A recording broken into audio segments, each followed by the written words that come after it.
Hello, it's Melanie, and today I have a very special offer for you. You started your business to help people, not to become a web designer.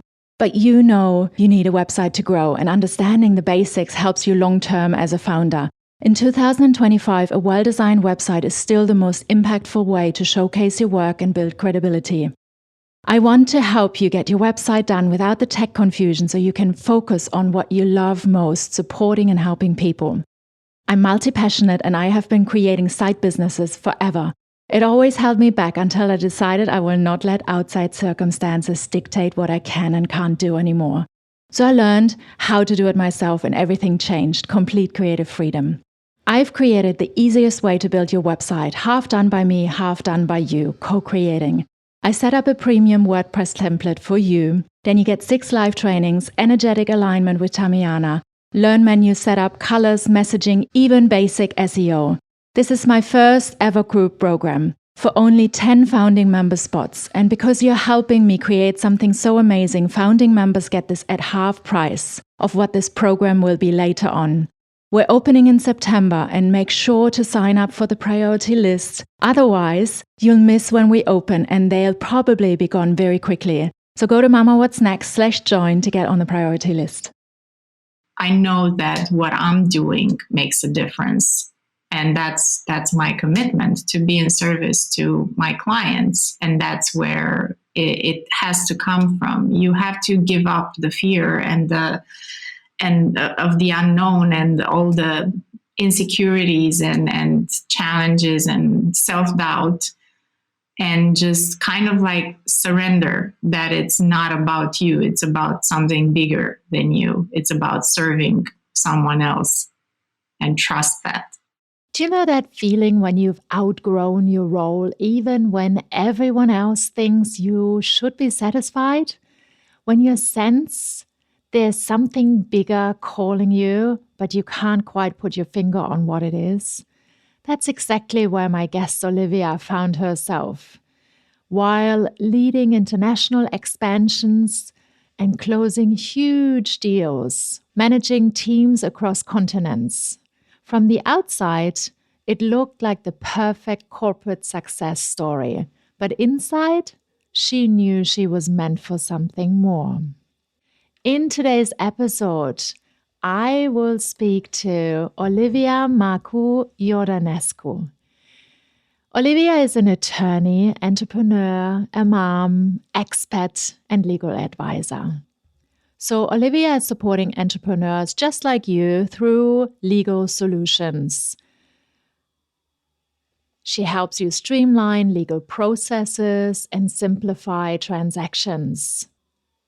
Through her platform Spot Legal, she's offering tailor-made legal solutions for technology and online founders. In today's episode, you'll discover how becoming a mom can actually sharpen your focus on what truly matters.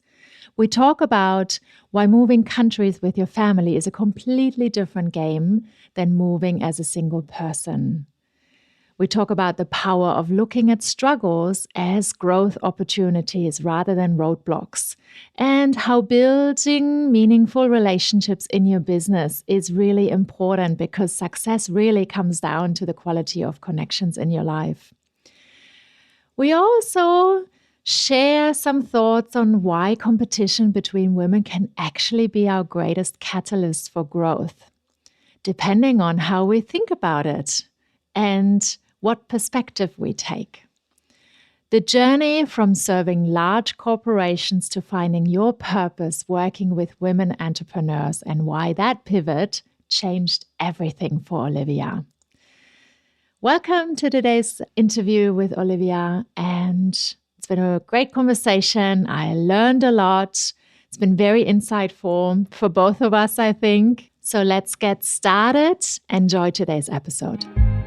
Welcome to Mama What's Next, a podcast for all the amazing women navigating the wonderful challenges of exploring a new version of yourself after becoming a mom. I'm your host, Melly, and together with my incredible guests, I'm here to help you explore who you are now and help guide you to your true path, one that feels authentic and fulfilling at the same time. Motherhood changes everything, yes. It's beautiful, transformative, and sometimes it pulls us away from the woman we were. Together we dive into career change stories and how to live a life that truly reflects who we are without guilt and with the courage to embrace your journey. So get yourself a coffee, steal a moment for yourself, and let's explore this next chapter of your life. I am super happy that you're here. Welcome.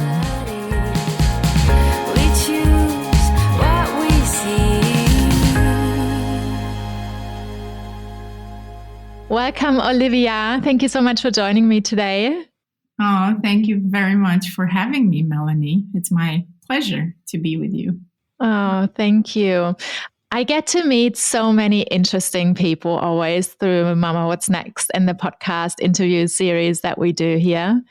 And I think I discovered you on Facebook, and you've shared some interesting advice about how to set up legal systems that support your business. And this is actually what you're doing. You're a legal advisor for entrepreneurs, for people that build their businesses, for corporates.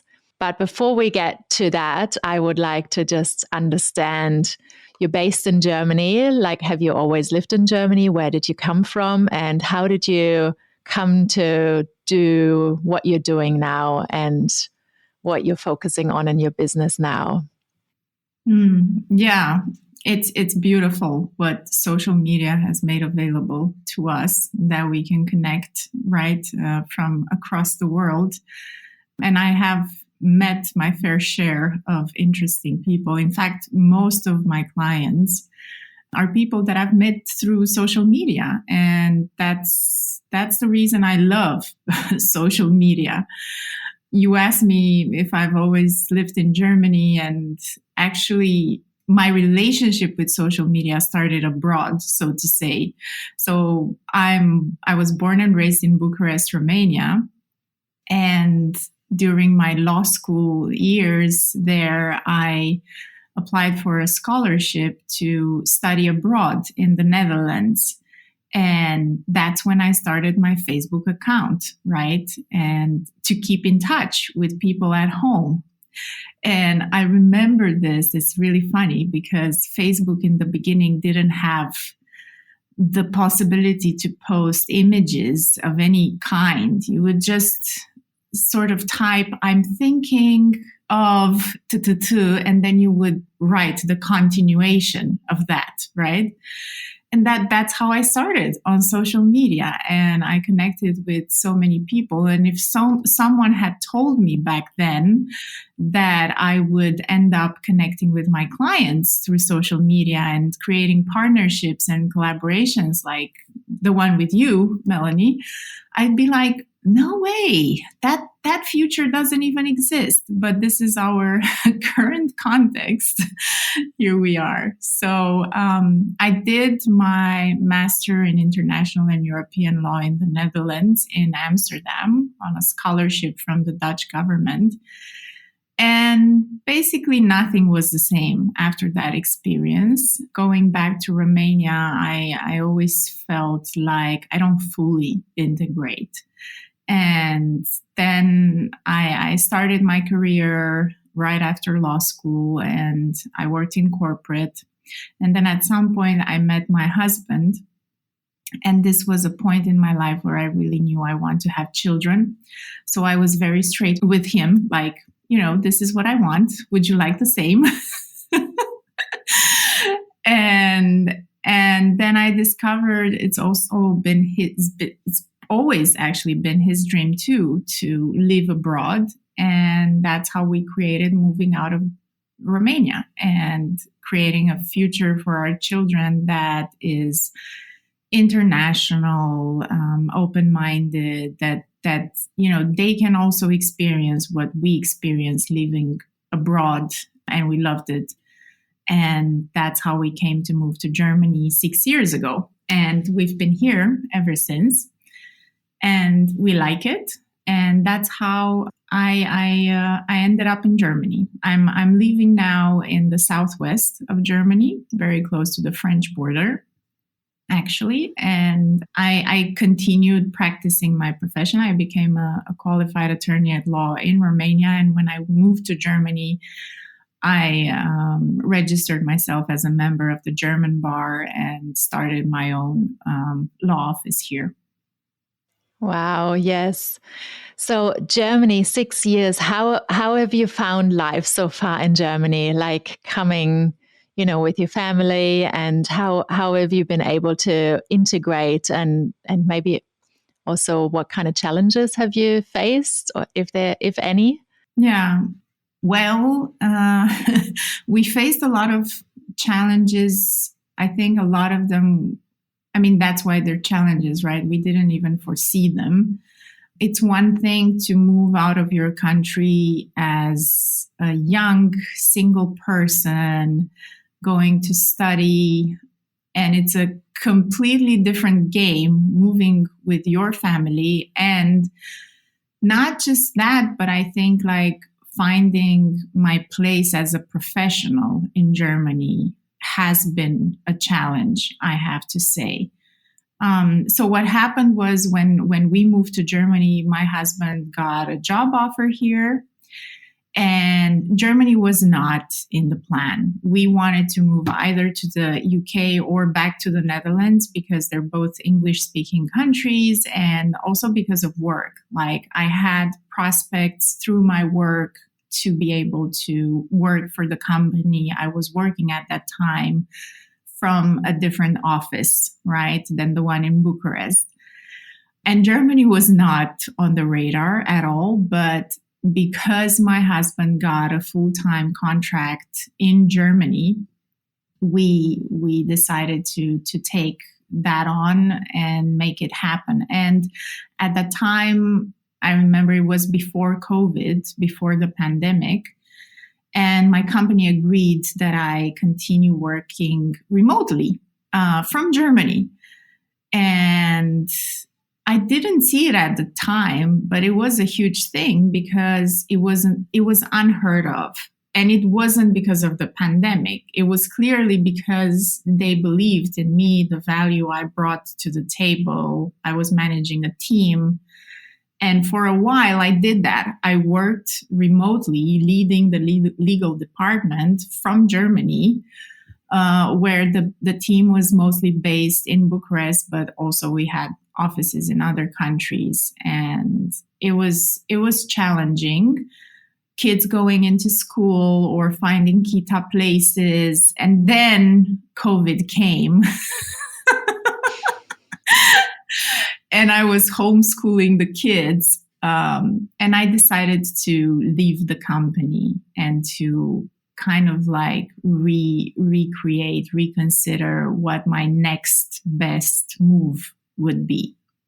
And that's where it got really challenging, because there was no information available whatsoever. And I have to say, both my husband and I didn't speak German at the time. He didn't speak at all because he never studied it in school or, outside of school. And his job was 100% English. And I did 2 years of German in school, but I was not even close to, having a conversation.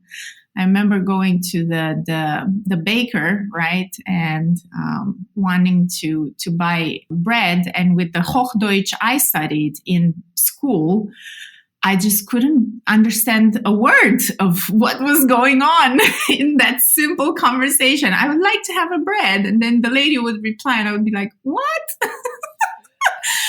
And it's also mostly because we live in the Rheinland-Pfalz and a lot of people speak Pfälzisch here. And I was like, okay, this is going to require something from me. So yeah, there were all sorts of challenges that we didn't foresee, we didn't prepare for. Yeah.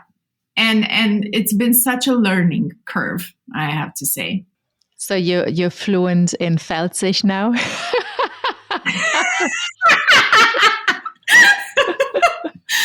I wouldn't say fluent, but definitely I think understanding Pfälzisch is an ability in itself. Wow. Maybe even something that I still have to learn. being a native. But yeah, obviously I can imagine. And then on top of that, obviously, I guess the cultural changes as well. You know, depending on the area of where you go in Germany, it's like every other country, right? Switzerland, the same. Some areas are easier to integrate. Then people are more, more open, more welcoming. And why did you decide to leave your job? Because you said that was your decision you took, and why did you feel like that at the time? What made you do that? Yeah, juicy question. So here's the story behind that. When I joined the company, they were doing an international expansion, and that's why they brought me in.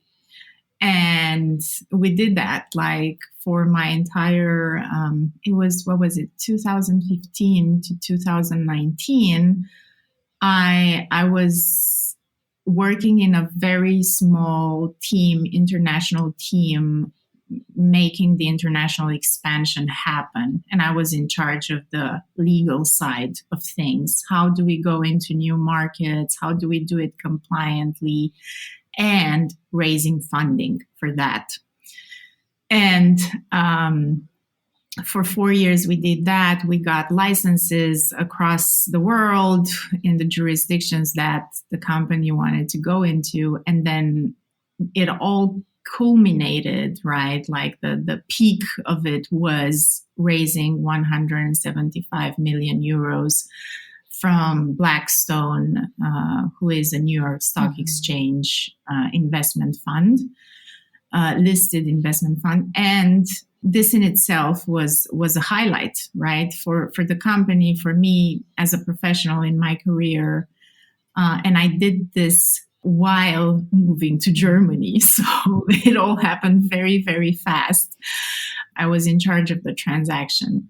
And after we raised this round, like naturally with any company that fundraises, came changes. And it was a place for the company where there was still a lot of misalignment between like, what are the values? Where are we headed? How do we get there? Who are the people that we need to get there?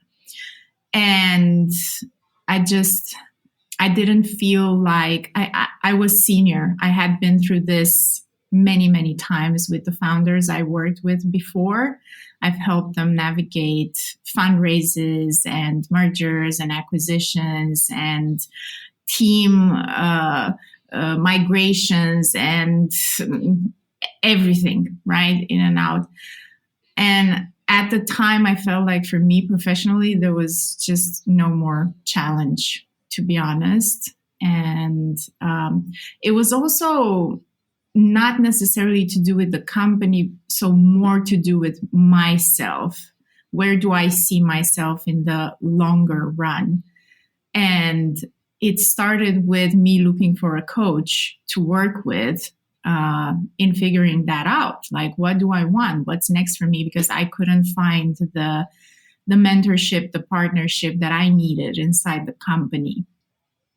And I really felt like I'm meant to do more. I know I have the ability, the skills. I see myself meant to do more. I don't know what it is, but I need to figure out how do I formulate that and how do I get there?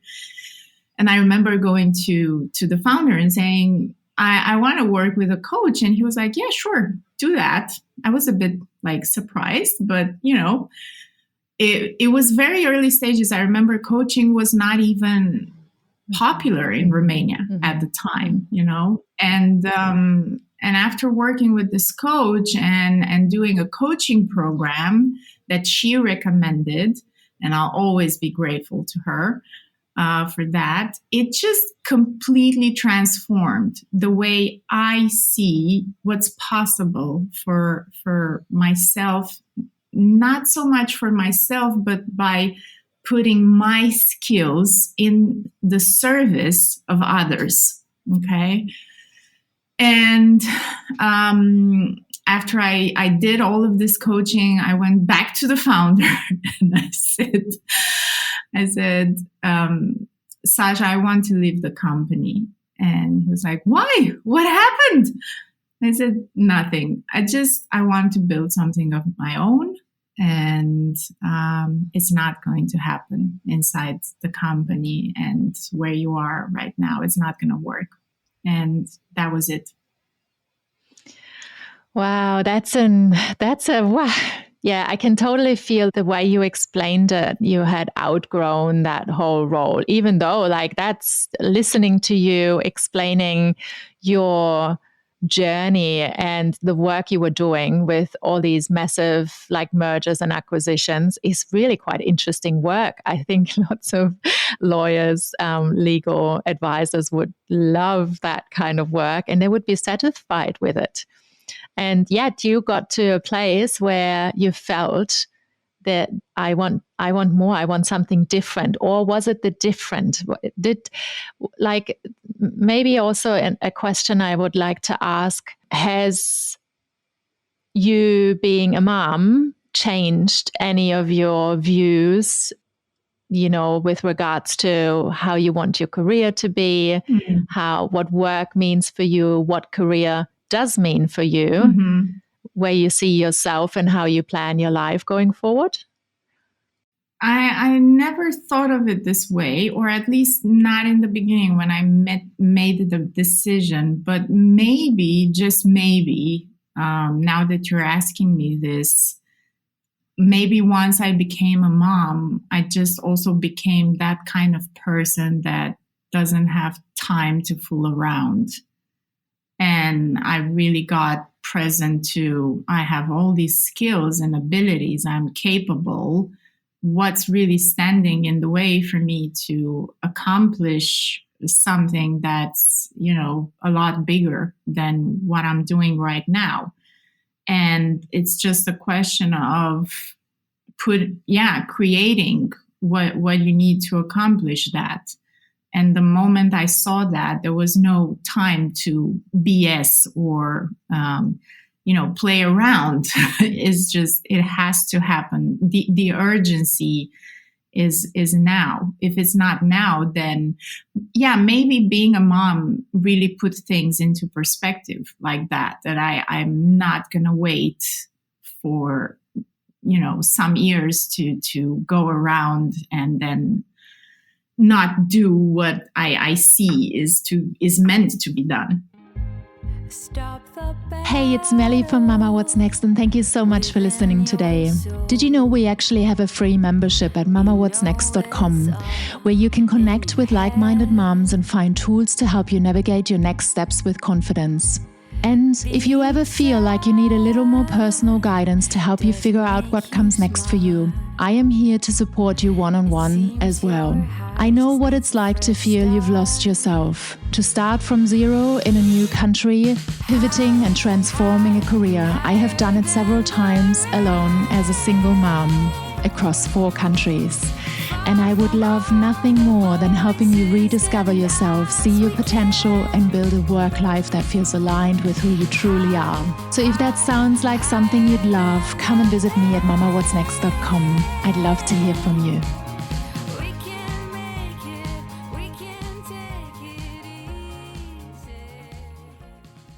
What would you tell someone, because you've just said this so beautifully, like you being a mom, you saw, what you're capable of and your qualifications, and you really felt like you had that ability. What would you tell someone that feels they're in a place where they question everything?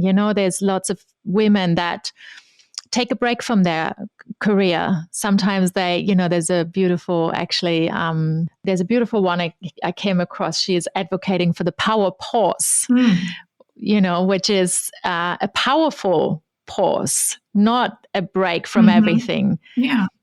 Because obviously it gives us so much as well. It feeds us so much. And I feel we're at a place where we need to stop hiding that we actually want to be there to nurture our children and to support them and to be present for them and with them. What would you tell someone that questions that, coming from a place like yours?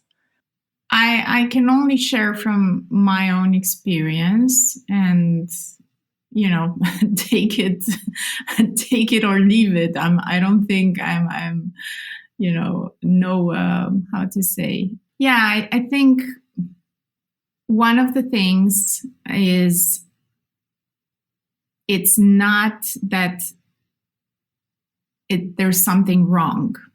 Like the lady you interviewed. Yeah, it's actually, and you said it's a power place. It's actually an opportunity.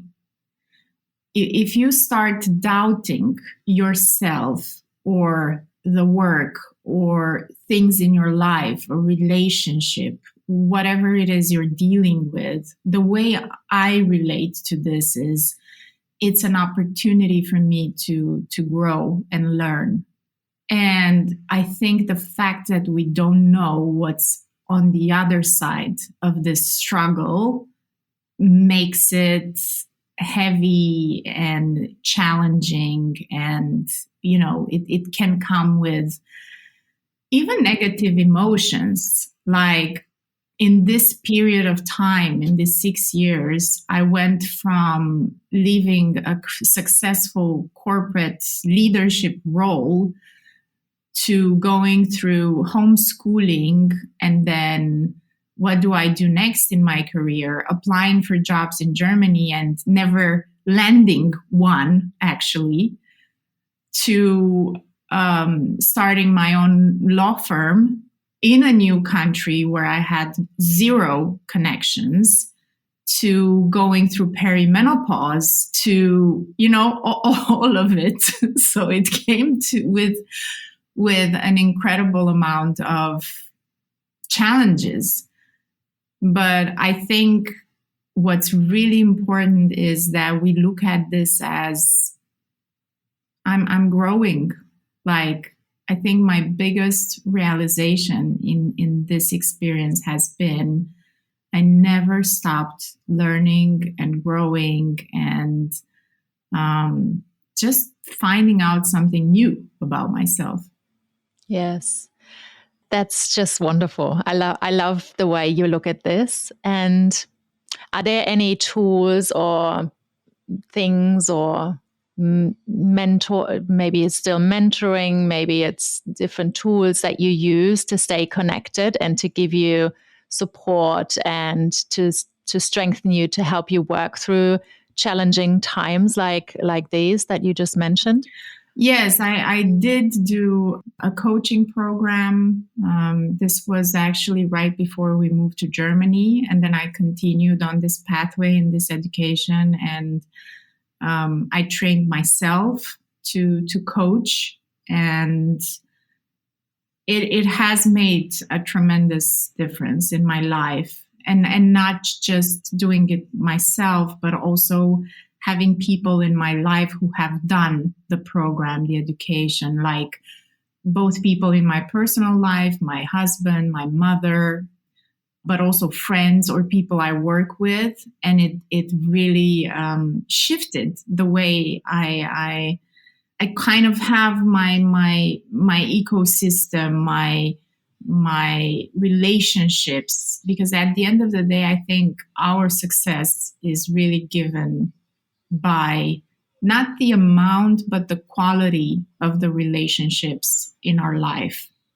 And I don't have many close relationships in my life, but whoever I connect with, I can be related with. And that's important to me, because maybe, for instance, let's take you and I, right, Melanie?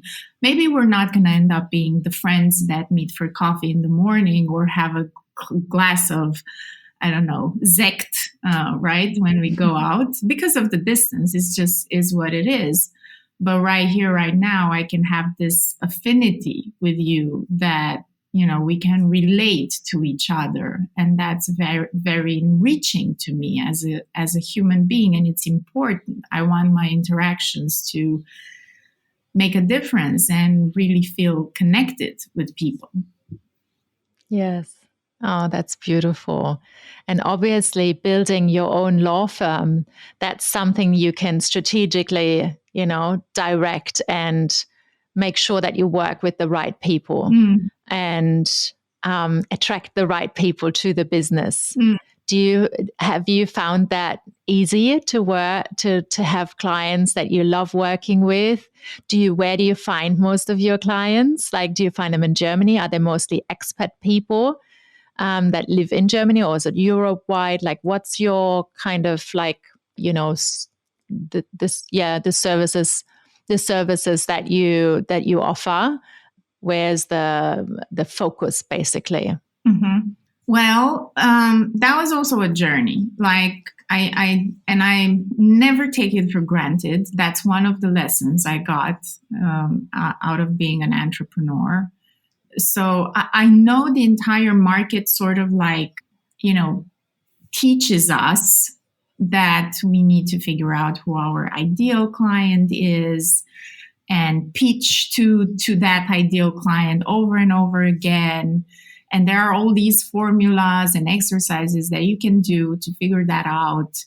Been there, done that. And I'm not saying there's anything wrong with that. However, I think you always want to challenge that for yourself based on and really be present to who am I attracting? Who are the people that I can really make a difference to? And that's kind of been the silver lining in my journey, because I started out with, I'm going to do what I was doing in corporate because that's what I know how to do, and help companies fundraise.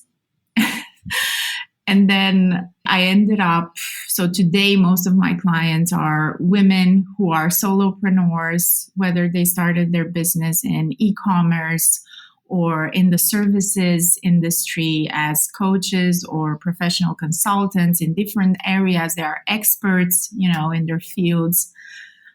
So, or tech founders, but most of them, they're women.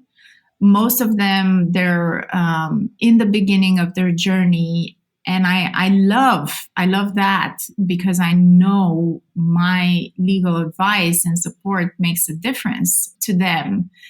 And it doesn't have to be a large scale, transaction or whatever to validate the fact that I know I have the capability, the ability, the skills, the whatever. Is just so enriching to have this kind of relationships with my clients, where I'm there to support them on their journey, in their pathway. So yeah, I I think working with international professional women here in Germany, I discovered I'm not the only one, who has moved to Germany. Our stories are very similar, yet with very different perspectives. Some of the ladies come from Latin America, others come from the US or Canada, others, from Asia. It's just, or Middle East. But here we are all in this country with this language and with all these challenges. And this kind of brings us together. And I'm happy that I can make that kind of difference and make their journey a little bit easier in Germany. Yes. That's beautiful. And it's really needed. Like, I know a lot of international women, and I think oftentimes we connect, I say we, I'm actually German, but I've been away for so long. But I know also from the women I know in my life that, have come from elsewhere, they often connect on a different level with expats as well, like that come from somewhere else, because you have a similar experience, similar background, So similar challenges, and it's a different kind of understanding and connection that you form with them. Yeah. So you basically answered my question, because I was going to ask you about where do you feel most purposeful in your work and what gives you meaning nowadays in your work. Yeah. But I think that's probably the answer you would give now. Yeah, I think this is it. And every time I get like, so for instance, one of the things, I'll give you an example. One of the things that is now very hot is the AI topic. And I could easily go and serve large companies here in Germany and train them in AI literacy and compliance. And I have the skills, I have everything I need, and I could do it easily. And I think between you and me, it's also going to be financially even more, lucrative, so to say. However, working with women to me has been like the most enriching experience. I never even expected this to happen. So, when people tell you, figure out your ideal client, and yeah, sure, figure it out, and then just be open to receive whatever is needed there for you to show up and make that kind of difference. Yes, I'm so happy to hear that from you with women, because one of the many reasons why I do Mama What's Next is also to foster that connection between women. And we still have so much work to do to catch up on, to stop being jealous of other women succeeding, especially here in I think there's a big difference also from what I've experienced in Australia versus Germany, for example, and how women celebrate and promote you. And when you start a new project, they all race up and come together and join forces and promote your products and buy your products, even though they don't need them. But they still do it. Yeah. Shout out to all my beautiful Australian friends. They really do. And it's such a beautiful community, and women supporting women there and celebrating success. Yeah. And I wouldn't say it's the same in Germany. So I think it's beautiful to see that more and more feel that connection, and of us coming together, and what that does to us also to nurture ourselves, working with them. Yeah. So with each other. With your work, can you just explain what kind of services do you offer exactly when you work with solopreneurs? That's one of the, we're probably coming to the end now, but that's an important question I want to have answered. How do you, because you say there's coaching, but there's also your legal consulting, because obviously women building businesses, online businesses, sometimes they're based in Spain. I know women that are based in Spain, some in Germany, across all over Europe. You do a lot of digital online law, and which is very important and often neglected also by myself. So yes. It's like the crazy visionary creatives. They think that's not so important, I know. But yes, what do you do? What do you offer? Yes, I want to answer what I offer. And then I want to come back a little bit to what you said earlier about competition, especially between women. So what I offer legal support for women who want to set up their online business. That's because I specialized in digital media and tech law, and how that looks in practice is, if you're going to set up your website, your platform for digital products or services, you want to have this support you providing services from all over the world. In a streamlined way, everything works seamlessly online. You can work with clients remotely from everywhere in the world. there are two options. I have a program for these. This is typically a small cohort, not more than 10 ladies who are solopreneurs in the very, very beginning of their journey. And we have several components in the program. One component is the documents, the legal documents they need in their online business, like website terms, the terms of use, the privacy notice, all the Datenschutz, that part. Consent, opt-in boxes, how do you deal with email marketing, all the legal stuff, let's say. But it's also a monthly call that we have as a session, as a small cohort, where we discuss any questions they have on the legal side. And then there's the trainings component, which happens every 2 months. And I pick specific topics from the cohort, but also from the community of entrepreneurs. And it's designed to be a 12-month access program, because a lot of my clients, they start off with, I want a template for a coaching contract for my services, for working one-on-one with clients, or for my coaching program. And then they say, but how about if I register my trademark? Or how can I deal with, I'm using all these tools in my coaching practice. Am I allowed to do that from an intellectual property perspective? Or how do I do this? I'm going to sign a speaking engagement with a big corporation. How do I handle the contract with them? They want me to sign an NDA, or I don't know what. There's all these things that come up. And in the first year, when you're, creating the foundation of your business, you really don't have the experience with that. So everything I've done in my 18 years of working as an attorney is basically put into this 12-month access program, but as like a very foundational work that we do in the setup of the business. And the other option is I'm also the founder of a platform that is called spotlegal.io.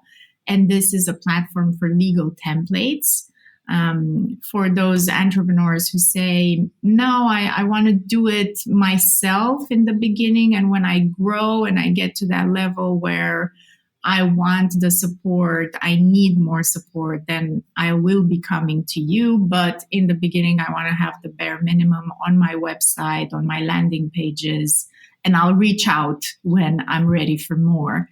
And you can find those on the platform. You can find legal templates for specific contracts, or for website terms, or bundles together, like packages. And you can always reach out to me on LinkedIn, Olivia Iordanescu, or on Facebook or Instagram. And I'm, if you have any questions about any of that, I'm happy to support you.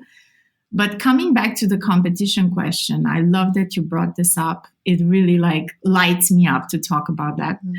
Just last week, I was in an event with professional women, and this came up. And I noticed how when I mentioned competition can help us grow together as women, some of the women in the room were like, no competition. We don't want competition.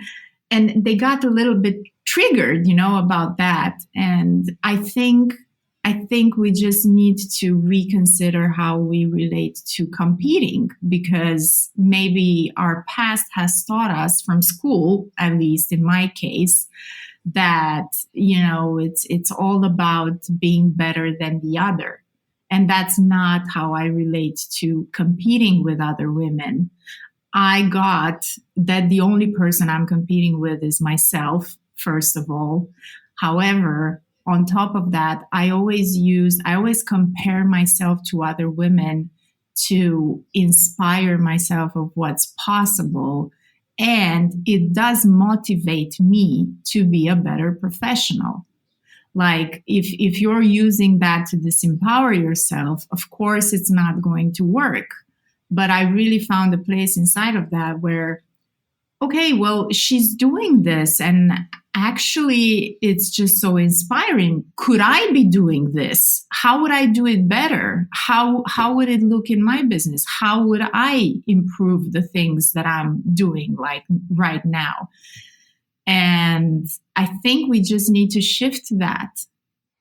We definitely need. You know what you're referring to now and how you're explaining it is essentially also how I think masterminds work, when you put like different entrepreneurial people together, because essentially they'll be coming from the same categories, the same segments, doing the same teaching, but you're not the same person. Like that's the thing. Even if you have two legal professionals sitting in front of you doing the same, advice, consulting, there is still like you're a different person, you're a different human, you have a different energy, you have a different way to be with people. Like that's already different. But also you learn from each other, like in a way that makes you grow. Like when mastermind people, like successful entrepreneurs, share their strategies and ideas, it's really to uplift everybody at the same time, right? Yeah.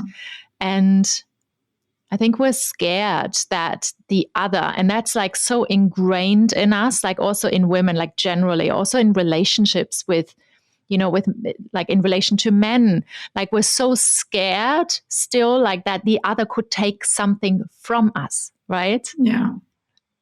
Rather than help us elevate. And you know what? Together. You know what, Melanie? It's right. Like we need to acknowledge that. Let them take something from us. It's only there where we're gonna grow and really innovate. If we are stuck in what we already know how to do, there's no growth there. There's no innovation. And we have to acknowledge this part of us that is afraid of giving up what we already know for something that is completely new and unknown and unforeseeable and challenging. And it requires us to learn, grow, come up with something new. Yes. And I don't think there are many of us who are in that space. But that is how progress happens. That's how the growth happens. You can be this person that always challenges what she knows how to do, or you can be the person that is staying there and it's nothing wrong, as long as you have a choice in this. Yes, we are exactly. That's beautifully said. How you explained it now, and we always have that choice, and it's just we need to recognize that it's like an internal process as well, right? Like you find your strength, I think, not just in your legal expertise, but also the way you explain it to me now. It feels to me as like it's an internal strength that you also have, to feel secure in yourself, to not be threatened by anyone else. I mean, the legal industry is developing so fast. There are so many pathways in which it's grown and developed. And I could sit here and be scared every single day of my life because I don't have the resources that large law firms have, right? For instance. And I'm not going to do that. I created myself as a legal innovator. I know that what I'm doing makes a difference. And that's my commitment, to be in service to my clients. And that's where it has to come from. You have to give up the fear and of the unknown and all the insecurities and challenges and self-doubt, and just kind of like surrender that it's not about you. It's about something bigger than you. It's about serving someone else, and trust that. Oh, that was the best ending of our conversation now. Just such a beautiful way to sum up, like, yeah, what's important. And that's why you do what you do. That's why I do what I do. It's and it connects us on a different level, I think. So Yeah. thank you so much for sharing this space today with me and your time and advice and energy. Thank you so much. It's been a real pleasure. Thank you too, listening Melanie. to you. Really happy I connected with you. Hello, hello, and thanks so much for listening today. Here come our key takeaways. Surrender the fear and serve something bigger. That's a really important point, because when you stop making it all about your insecurities and how you feel, and you start focusing on how you can serve and help others, that's where the real magic happens. Trust me, I've been there. It's really like this. Competition can be collaboration. That's something we women really can learn still. Instead of seeing another woman as a threat, use her as an inspiration for what's possible for you too. And ask yourself, what would this look like in my business? What would this look like for me? How can I take this as an inspiration and turn it into something that feels like me? Quality relationships over quantity. Well, success really comes down to the quality of connections in our life. You don't need many close relationships, but the ones you have should be very meaningful and very supportive. Number 4, your ideal client might surprise you. Don't get too attached to who you think you should serve, and stay open-minded. Stay open to who you're actually attracting and where you can make the biggest difference. You might be surprised. And number 5, legal innovation for entrepreneurs. Well, building an online business requires proper legal foundation. Some of us still ignore that fact. No, I think it's just something that many like to navigate around as much as they can or look after the basics. But there are some tech and digital businesses where you really need a strong foundation to support you. And then it doesn't have to be overwhelming if you get the right support. Start with templates and grow into more comprehensive one-to-one support. And a company like Olivia's can help in this case. Thank you so much. This conversation reminded me why I love connecting women across the world through Mama What's Next. Because we're all navigating similar challenges. We're navigating transitions in our careers, finding our purpose, and building something meaningful while raising our beautiful families. And when we support each other instead of competing, well, incredible things can happen. Remember, as always, I'm super, super, super, super grateful if you subscribe to the podcast. There's a little plus sign at the top. Please subscribe and you get every episode. You don't miss anything. I'm also super grateful if you leave a review and a rating for the podcast, because this way more people can find us. And that's really important, so we get to inspire more mothers to follow their heart, to follow their true path. And please visit our website, mamawhatsnext.com. There are extra resources. There's more inspiration. We've got a free membership, a beautiful newsletter that's not overwhelming. It's not coming every week. Don't worry. It's all set up perfectly for a busy working mama. Make sure you follow us on social media. And if you enjoyed this episode and want to share it with a friend or a family member, that's also really fantastic. Thank you so much. We'll see you back here next week. Bye. Stop the battle within your soul. You know it's all in your head. Being sad doesn't make you smart. Seems your heart just needs a fresh start.